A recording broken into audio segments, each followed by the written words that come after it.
First thing I would say to anybody, if you get pulled over, be nice. Just be nice. We're all human beings. And if you're getting pulled over, it's generally because you've done something, and you know you've done something, which is why you're getting pulled over. I've been pulled over in UK for speeding, which I was. I've not been pulled in France. Well, I have, technically, maybe, but I may not have stopped. I don't know. I have no idea. I got pulled over in Spain, and they were very angry to begin with. Like, really angry. But I was polite. And I've been pulled over in America, and they weren't angry. And I will say, both Britain and Europe, they were angry when they pulled me over.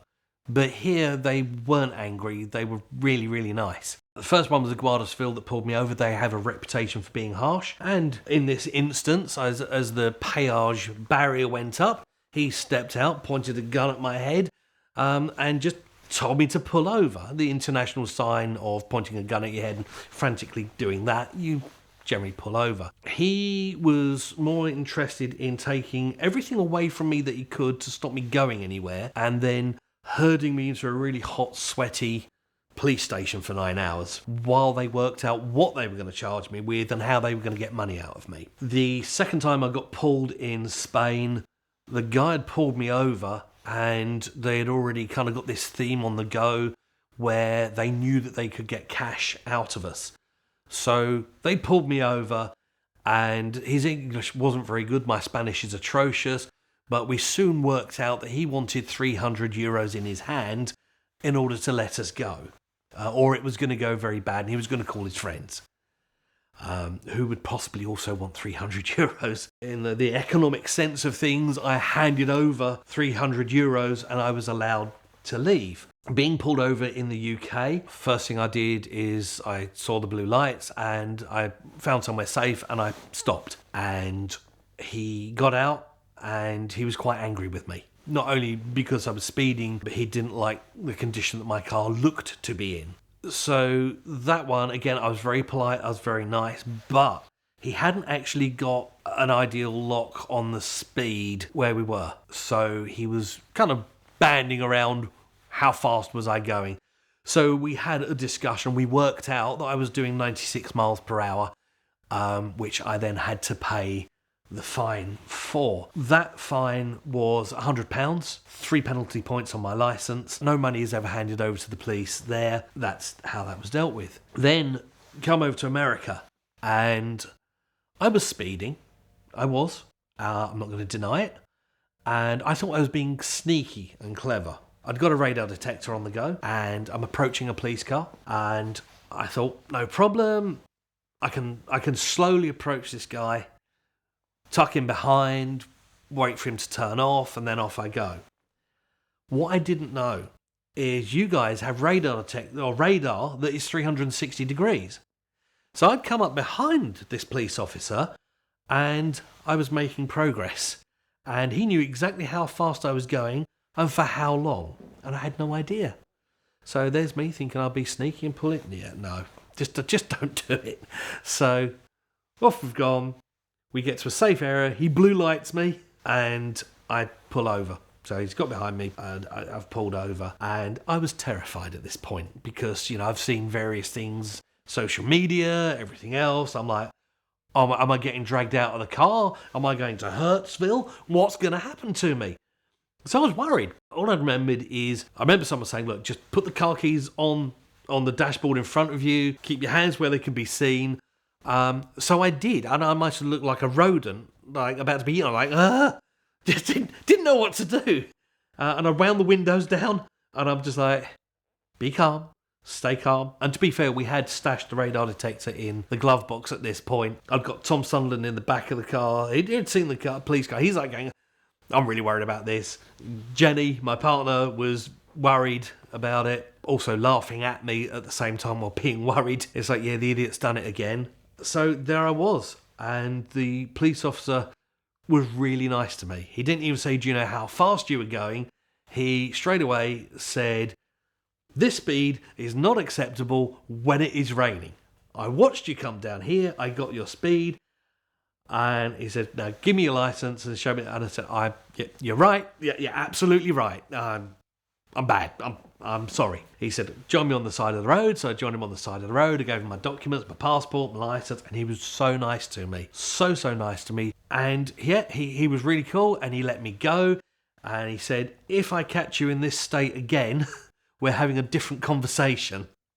And I can't argue with that. You got to take it on the chin. And he was really good, very professional. Yeah, and I think words of advice go a lot further than you're getting a fine, you're getting this, and so forth. So far I found American police to be the friendliest to deal with when possibly violating the law. In the UK, we've got a lot of speed cameras, so anywhere you go, they're pretty much speed cameras. And you've got to remember the UK, you can get the UK 5 times into Texas. So the speed cameras in the UK, we use something called Waze, or we'll use a road angel, which will tell you where the speed cameras are. And they're everywhere. If you get caught on one, there's not really much contesting it. You are caught by a camera. The only person I ever know that was allegedly speeding to contest a camera was a gentleman called Tommy Davis, who had a very interesting time with various constabularies and at the time Her Majesty. But so with the UK, you've got, not only have you got the mobile speed cameras, we've got speed camera vans, so they'll move around, park up on the side of the road, and there's a guy in the back and he'll just hit you with a laser. You won't know it's happening until you get a letter in the post, either saying you've got points, do you want to appeal it, or you're going to go and see the magistrate because you're going to lose your license. And that's the main difference. When you're dealing with a police officer, they're all humans. Yeah, we're all humans. But I will say the Spanish, after paying my fine, let me get a selfie with them. And the American police officer, who was also very kind, allowed me to get a selfie. And the second police officer that I dealt with was amazing. So there was a world record attempt by the Gonzo Prius to, I got no idea why Jay and Jake decided to do this, but it was a good idea. So they decided to break the world record for driving round a roundabout, the most time spent on a roundabout. And this very roundabout ended up by being the border between 3 different counties. They'd had one police car out in the morning, and they could only stop for, I think it was 30 seconds or a minute every so many hours. Otherwise, the record wouldn't stand. And it literally had to be, I think, like a minute. So the first police car had come out, and they went to pull them over. They pulled them, and they said, "Look, can we keep going? We've got permission. It's fine." And they got permission. They let them keep going. A few hours later, someone started phoning in. People started phoning in, and a police car came out, and she wanted to pull them over and chat with them. So they're going round the roundabout. The police cars come up. It's up behind them. They've got blue lights, and they've lit Jay up. And I'm on the phone to Jake. I'm going, "Look, I'll deal with this for you. It's okay." So they've pulled over. The police officer has then stopped. She's got out of the car. And I said, "They're doing a world record attempt. They've got permission. Can I please talk to you? Please let them go round. Can I talk to you? If there's any issues, I'm still here. I'm not going anywhere. You can pull them over again. But they've only got a certain amount of time they can remain stationary for." And she's like, "Okay, we'll talk." So I'm waving the guys to go. And they carried on going around. I explained that they were doing a world record attempt. Police had been out already, and she wasn't going to let us all go at this point.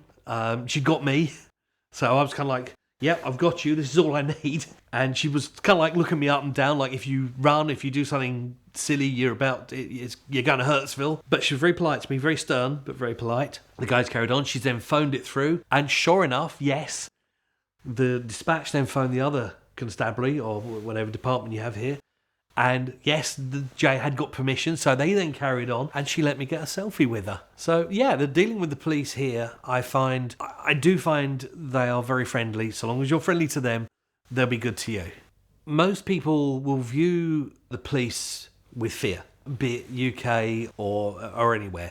A lot of people won't, but most motorists' general view is if you see a police car, you think you're getting points. You think, what am I getting stuck on for?